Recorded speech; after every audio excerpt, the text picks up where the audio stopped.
He came to the show to support a friend. But when he stood up in the audience, Dr. Phill froze. His secret wasn't a confession, it was a charge. What he said next could destroy the life he built. The camera was on the stage, but the story began in the crowd.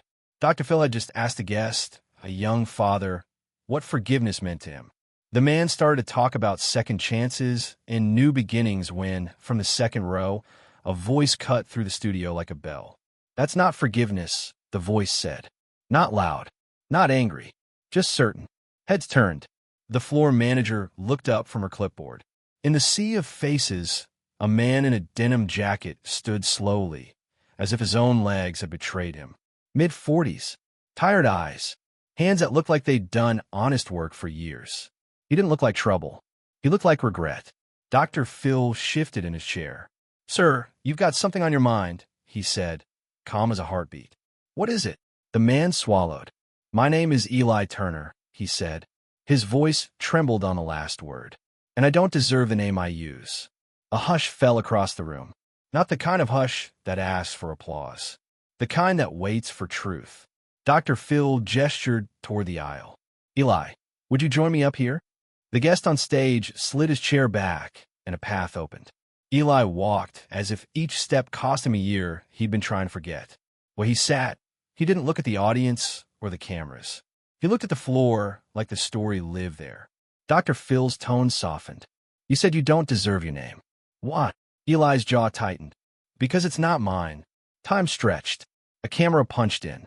The control room went quiet. Even the applause sign looked unsure. "What was your name before?" Dr. Phill asked. Eli breathed in slowly, bracing. "Ben Carter." He didn't blink. "And I ran from a life I broke." A ripple moved through the audience. Somewhere in the third row, a woman whispered, "Oh my God." Dr. Phill didn't push. "Tell me why you stood up, Eli."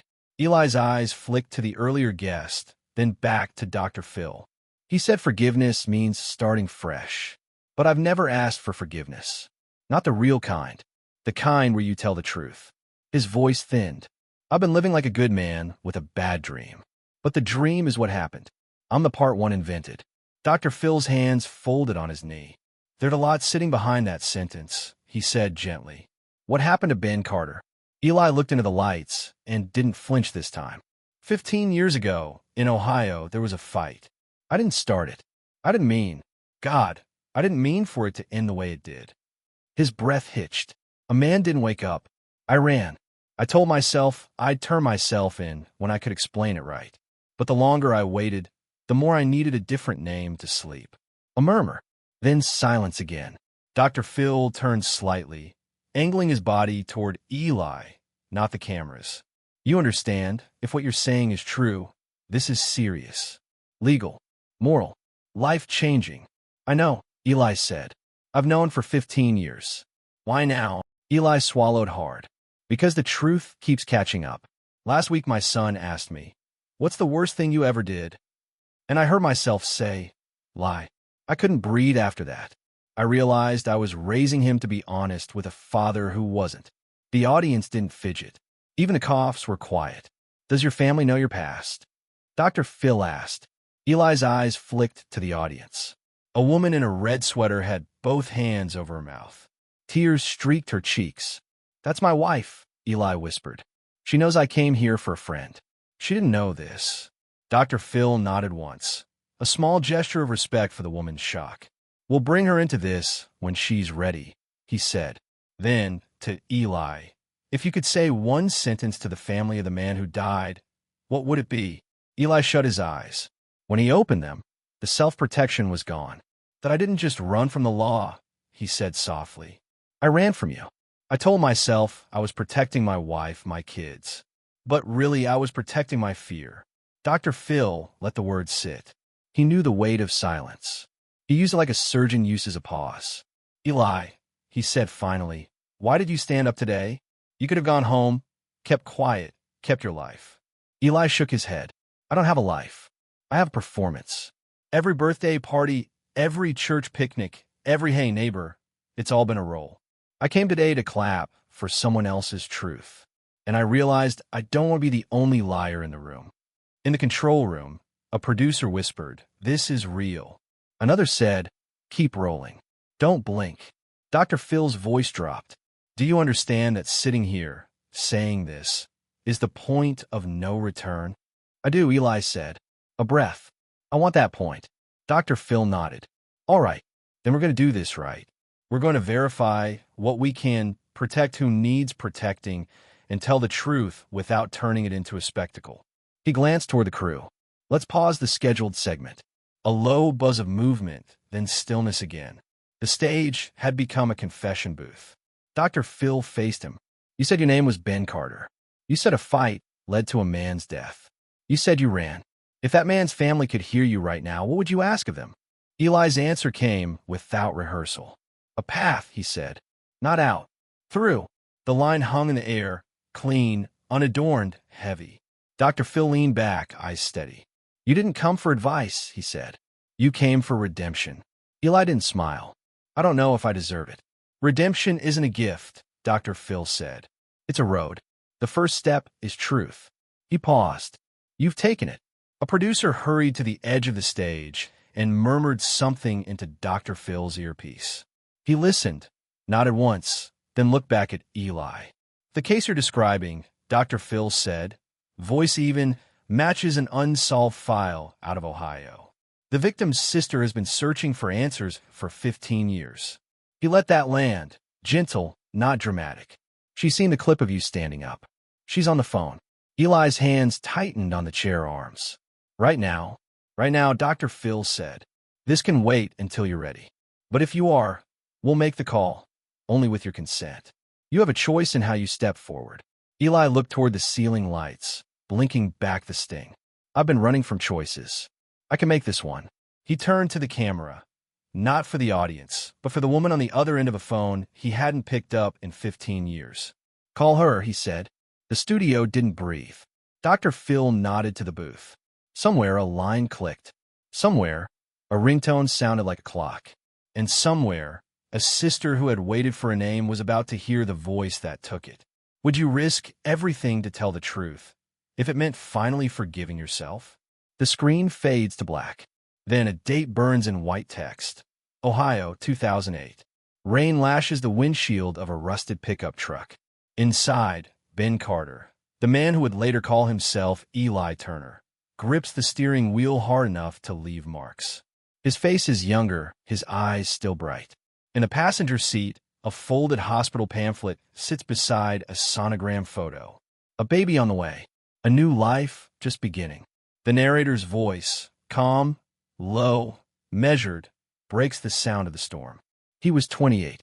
He had a wife at home and a child on the way. But one bad night would erase everything he thought he was. Ben wasn't a bad man. He was just tired. Too many bills. Too little sleep. Too much pride. That night, he'd gone to O'Malley's bar with his co-workers after a long shift. He wasn't supposed to drink. His wife, Mary Ann, had asked him not to. But promises are easier sober. The first shove wasn't his. The second wasn't either. But when the third came, when a man called him trash, when someone laughed, Ben's hands moved before his mind did. A bottle broke. A man fell, and silence swallowed the noise of the room. Ben froze. He could hear the bartender yelling for help, someone shouting, "Call 911." But his mind didn't register words. It registered a single thought, the sound of his wife's voice saying, "Don't get in trouble, Ben. We can't afford any more trouble." He ran, not out of cruelty, out of terror.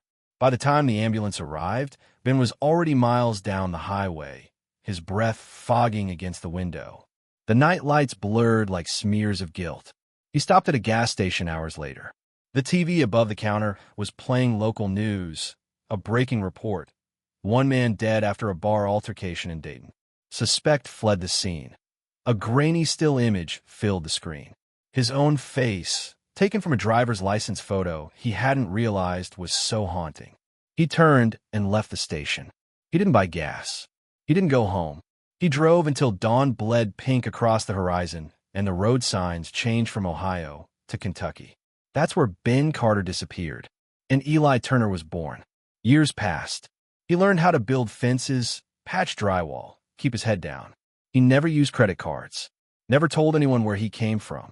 He sent a letter to Marianne once, and signed, with cash inside, for the baby. He watched the mailbox for weeks after, hoping she'd write back. She never did. Every morning, he'd wake with the same ritual. Look in a mirror, touch the scar above his right eyebrow, and whisper, "You don't exist." But time has a cruel way of looping back. 15 years later, in a quiet Tennessee suburb, Eli Turner had what Ben Carter never did: stability. A small home, a steady job, a wife who loved him for who she thought he was. Mary Ann, remarried, moved on, living in another state, never knew the man she lost had built another life under a borrowed name. Eli carried his guilt like a phantom limb, invisible but aching all the same. At night, when his son, Owen, fell asleep, Eli would sit by the window and stare out at the dark. Sometimes he thought he saw the man from the bar, faceless, standing in the shadows, waiting. He told himself it was imagination, but deep down he knew it was conscience. One evening, Owen walked into the living room, holding a school assignment. "Dad," he said, "I need to write about a hero in my life. I picked you." The paper slipped from Eli's hand. His pulse stuttered. "Why me?" he asked, his voice tight. "Because you're honest," the boy said. "You always tell me the truth." That night, Eli didn't sleep. He walked to the bathroom, turned on the mirror light, and stared at the man staring back. Not Ben, not Eli, just a ghost wearing skin. He whispered, "You've been forgiven by everyone except the one who can't." The next morning, he told Mary Ann, the woman he now called his wife, that he needed to go to California for work. She smiled and said, "I'll miss you." He kissed her forehead, said goodbye to Owen, and drove to Los Angeles. Not for business, for confession. He didn't have an appointment to see Dr. Phill. He just wanted to sit in the audience, to listen, to feel small in the presence of truth, to maybe learn what it sounded like when someone stopped lying to themselves. But as fate would have it, truth found him first. He didn't just escape punishment, he escaped his own name. The scene fades back to present day. Eli on stage, trembling, staring into the studio lights that feel like judgment. And as the next commercial break looms, Dr. Phill leans forward and says softly, "You came here for a reason, Eli. Let's find out what it is.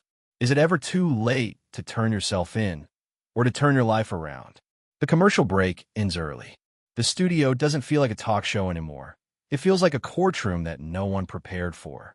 Dr. Phill sits across from Eli, his voice steady but cautious. "You just admitted to something serious, Eli. We need to verify what we can before we go any further." The producers move quickly, whispering through headsets.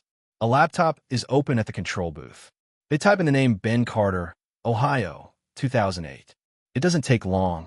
A headline appears, faded but real. "Local man dies after altercation. Suspect still missing." One of the producers exhales sharply. "It's him," she says. "It's real." Dr. Phill looks at Eli. "You understand this isn't just a story anymore. This is a life you left behind." Eli nods, his voice barely a whisper. "I've lived like a shadow for 15 years. I can't pretend it didn't happen."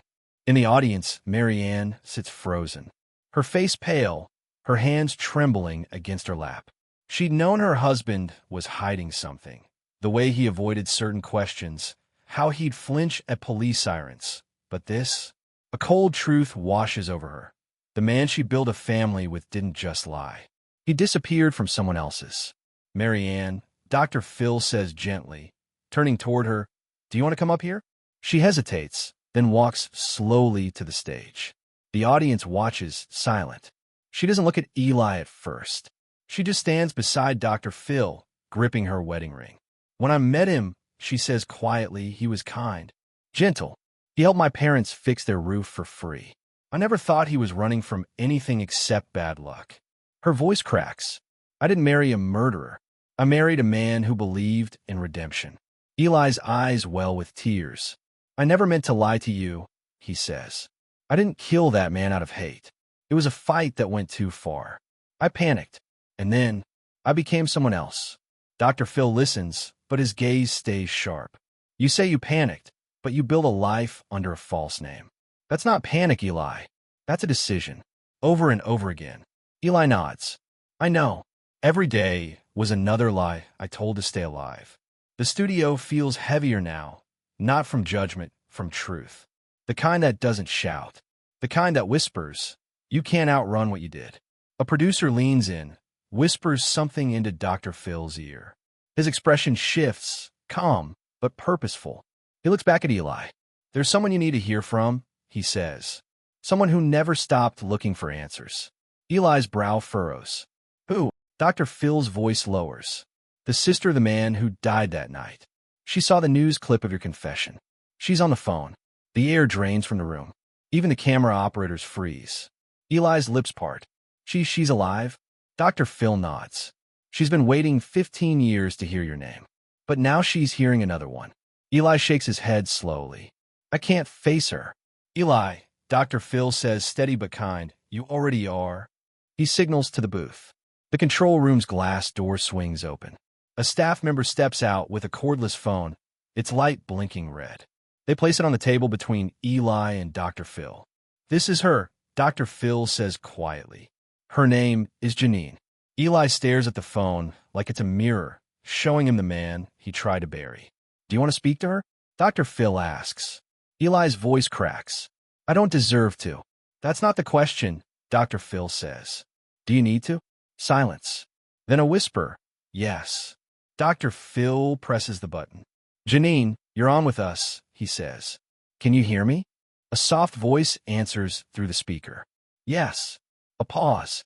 Is he really there? Eli leans forward, hands trembling. "I'm here," he says, his voice barely above breath. "You sound older," Janine says. "Different." Eli swallows hard. "I'm different, but that doesn't make it right." Dr. Phill interjects softly, grounding the tension. "Janine, before you say anything else, I want you to know that Eli is here voluntarily. He wasn't brought in by force. He stood up to tell the truth." Janine's tone hardens. "The truth," she says. "The truth is my brother never came home. The truth is my mother died, waiting for an apology that never came." Eli shuts his eyes. "I'm sorry," he whispers. "I'm sorry it took me this long. I told myself I was protecting my family, but I was really protecting my fear." The audience feels every word. No one looks away. Even Dr. Phil's usual authority gives way to empathy. "Janine," he says, "do you believe people can change?" There's a pause. "I believe people can try," she replies. "But I also believe that trying starts with facing what you've done." Eli's eyes glisten. "Then I'll face it," he says. "However I have to." Dr. Phill nods once, the gravity of the moment anchoring him. "That's a beginning," he says quietly. The phone call ends, but no one claps. There's nothing to celebrate. Only a strange kind of peace, the kind that comes when truth finally breathes. The camera pans across the audience. Some wipe tears. Others sit stunned.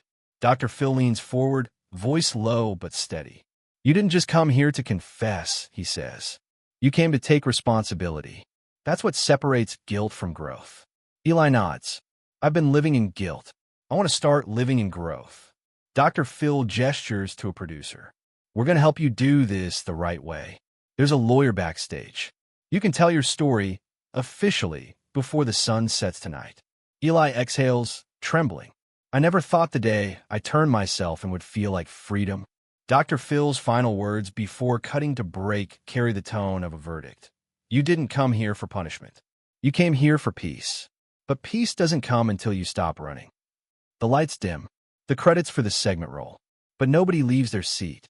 Because they know the story isn't over. Not yet. He came as an audience member and left as a confession. Can forgiveness exist between two people bound by tragedy? The studio lights dim slightly, but no one breathes easier. The phone line is still open. On one end, Eli Turner, or Ben Carter, the name he buried. On the other, Janine, the sister of the man whose life ended in that bar 15 years ago. Her voice cracks through the silence. "For 15 years, I've hated your name," she says. "Now I find out it wasn't even your real one." The words hit harder than any courtroom verdict. Eli doesn't defend himself. He doesn't move. His fingers curl against the table, his knuckles white. "I know," he says, "and I'm sorry you had to find out this way." Dr. Phil's tone stays even measured. "Janine," He's here because he says he wants to stop running. You have every right to your anger, but maybe today, just maybe, you can help him face it. A pause. Then Janine breathes into the phone, shaky but strong. You ran from the law, but I want to know, did you ever run from what you saw? From what you did to him? Eli's eyes close. The images flood back, the bar light flickering, the sound of the bottle breaking, the weight of another man falling. I see it every night, he says quietly. Sometimes I see his face. Sometimes I see mine. Both are broken. The audience is silent. Even Dr. Phil's staff has stopped moving. Janine's tone softens just slightly. You've had 15 years to feel sorry. I've had 15 years to feel nothing but angry.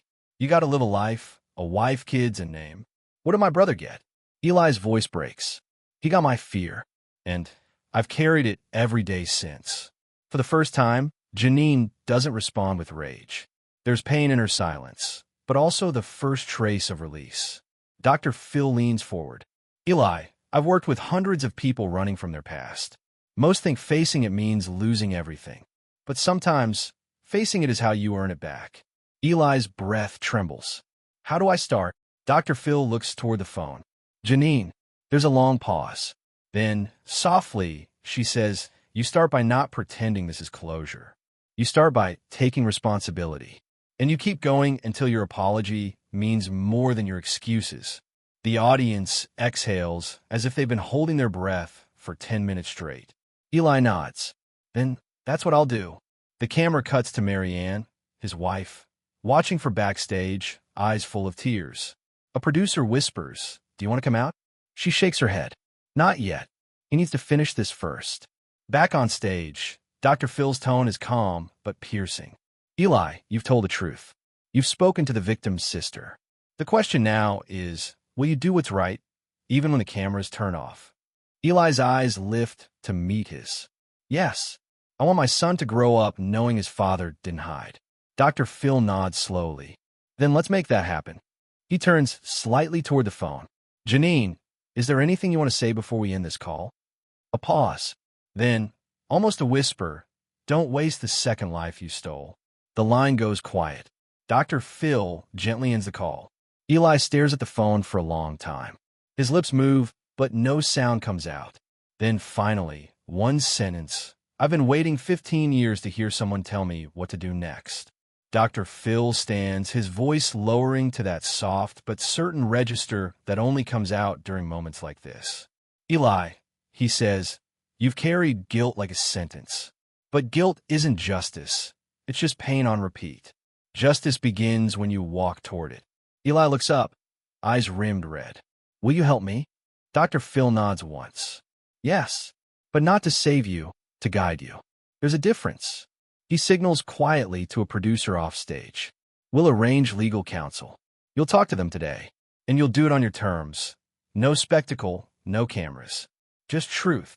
Eli's shoulders drop, like a man finally releasing the breath he's been holding since 2008. The control room watches, silent. One of the crew members wipes her eyes. Another mutters, I've never seen anything like this. The audience starts a clap, not for drama, but for courage. Dr. Phill raises a hand, stopping them gently. Don't applaud, he says softly. This isn't entertainment. This is accountability. A long, humbling pause. Eli nods, voice raw. Thank you. Dr. Phil's final words for the segment carry a quiet moral weight. Sometimes the hardest part isn't telling the truth. It's living with it afterward. The stage lights fade. The camera pans across Eli's face, half shadow, half light. The perfect metaphor for a man who lived between two lives for too long. And as the screen cuts to black, the narrator's voice returns. Justice didn't come in a courtroom. It came through a phone line. Is redemption earned through punishment or through truth? The studio is empty now. The chairs that once held hundreds of strangers sit still under the fading stage lights. The air smells faintly of coffee and camera dust. But in the center of it all, Eli Turner still sits, head bowed, hands clasped, like he's waiting for a verdict that never came. Dr. Phill walks back in quietly. No crew, no lights, just a man meeting another man in the raw aftermath of truth. Eli, he says softly. You ready to take the next step? Eli lifts his head, eyes swollen but clear. I've been running from this for 15 years, he says. I don't even know what the next step looks like. Dr. Phill nods, pulling a chair beside him. It looks like this. You own what you did. You accept what comes next. And you stop letting fear make your decisions. For the first time, Eli doesn't cry. He just exhales long, deep, like something's leaving him. I'm tired, he says. Not from guilt. From pretending I still deserve peace. Dr. Phil's gaze softens. Peace isn't something you earn, Eli. It's something you stop fighting against. Minutes later, a producer enters quietly. Legal counsel's ready for you, she says. Eli stands slowly. His hands tremble, but there's resolve in his posture. They walk together down the long backstage hallway, the same one lined with posters of past episodes. Addiction, betrayal, healing. But today's story doesn't fit any of them. This one isn't about being fixed. It's about being honest. The camera follows at a respectful distance. You can hear Eli's footsteps echo, heavy, deliberate. As they reach the exit, he stops and turns to Dr. Phill. Do you think I'll go to prison? Dr. Phill pauses. I think you'll go where truth takes you. But wherever that is, you'll walk in as a man, not a fugitive. Eli nods. That's enough for me. Hours later, the footage shows Eli sitting in a law office, his old mugshot pulled up on a laptop beside his current driver's license photo. Two different men, but the same eyes. The attorney listens quietly as Eli recounts every detail. The bar fight, the panic, the years under a false name. No excuses, just facts. When he's done, the attorney leans back and says, turning yourself in after 15 years won't erase what happened, but might redefine it. Eli nods slowly. That's all I want, to redefine it. He signs the confession papers with both names, Ben Carter, Eli Turner. The pen lingers on the page for Eli listens without flinching. When asked if he has anything to say before sentencing, he stands. I've lived half my life under a lie, he says. I don't expect forgiveness from anyone, not the family I hurt, not the one I built. But I came here to prove one thing. The truth doesn't disappear just because you do. The courtroom is silent. Even the judge pauses before speaking. You ran for 15 years, she says. But today you stopped. She sentences him to a reduced term. 2 years, parole eligible in 1. The camera captures him as deputies approach. But there's no resistance, no fear. Only a strange calm, the kind that comes when you finally stop pretending. As he's escorted out, he turns to the camera, not to the audience, not to Dr. Phill, and says quietly, tell Marianne and Owen I'm not hiding anymore. Months pass. Dr. Phil's narration overlays new footage. Eli behind a prison fence, writing letters in a small notebook. He writes to Marianne first. You didn't marry a liar. You married a man afraid of himself. I'm learning how to face him now. Then to his son, Owen, when you ask me what it means to be brave, it's this. Not hiding from the truth, even when it hurts. And finally, one letter addressed simply, to Janine. I can't undo what I did, but I'll spend the rest of my life honoring the man your brother could have been. Each letter ends with the same 2 signatures, Ben and Eli. Because for the first time, he's both. 6 months later, the Dr. Phill crew visits Eli for a final check-in. He smiles faintly through the glass. I'm not counting the days anymore, he says. I'm counting the truths I've told. Dr. Phill nods, the same empathy in his tone as that first day on stage. And how does it feel? Eli smiles, a quiet, real smile, like I finally showed up to my own life. He entered prison as a criminal, but found freedom in his confession. Can a man who lost everything still gain peace by telling the truth? It's been 1 year since the confession that stopped a show. The world has moved on, but inside a small community center in rural Ohio, a familiar voice is reading from a notebook. Eli Turner, now out on parole, stands before a group of men in folding chairs. Some wear prison tattoos. Others just wear shame. The sign behind him reads, Reentry Support Circle. His voice is calm, measured, the same one that once trembled on national television. You can't run from your reflection, he says. You can hide it, you can blur it, but every time you wake up, it's still you. The only thing that changes is what you do next. A pause. The men listen, still. I told the truth on accident, he admits. But I stayed honest on purpose. The room is silent, not from disinterest, but reverence. Because everyone there knows what it costs to finally stop running. Cut to Dr. Phil's voiceover, that steady, reflective tone his audience recognizes instantly. When Eli Turner stood up that day in the audience, no one, not even our team, expected what came next. But his story became something bigger than confession. It became a lesson in what it means to face yourself. The camera pans over headlines, audience confession goes viral. Phil's segment sparks national conversation about accountability. Clips of interviews play. People in recovery centers, counselors, even prison wardens talking about the moment that inspired others to come forward. Sometimes one man's truth gives another man permission to stop lying, Dr. Phill says. We cut back to Eli, sitting alone after the meeting. He opens a letter, the same kind of letter he used to write from his cell. It's from Janine. Her handwriting is neat, steady. Her words simple. I can't forget what happened, but I don't have to hate you anymore. You can't give me my brother back, but you gave me my peace back. Eli presses the letter to his chest. For the first time, he doesn't cry. He just closes his eyes and breathes, the sound of forgiveness landing softly in the silence. Later, a small family reunion. Marianne and Owen walk toward him outside the center. Owen, now 16, hesitates at first, but when Eli kneels down, his son steps forward and hugs him. Marianne stands nearby, watching, eyes red, smile small. She doesn't say much. She doesn't have to. The hug says what words can't. You can come home, but you have to live here honestly. That night, Eli sits by a window, writing in his journal again. The page reads, My name is Eli Turner. My name was Ben Carter. And for the first time, I'm both and neither. I'm just a man who spoke up. Dr. Phil's narration fades in, solemn but hopeful. We spend our lives thinking redemption is a reward for the good we do. But sometimes redemption begins when we finally admit the bad and decide to do better anyway. The final montage is quiet. Eli sweeping the floor of the center, sunlight spilling through the blinds. A shot of Janine's letter framed on his desk. Owen helping him hand out food boxes to other families. A closing photo. Eli with Marianne and Owen, smiling, not as a perfect family, but a forgiven one. As the screen fades to black, Dr. Phil's voice carries the weight of closure. He came to watch a show and left rewriting his own ending. Because sometimes truth doesn't set us free right away, it just stops the bleeding. And that's where healing begins. What's more powerful, running from guilt or running toward grace? If this story made you pause, share it with someone who's still running from their past.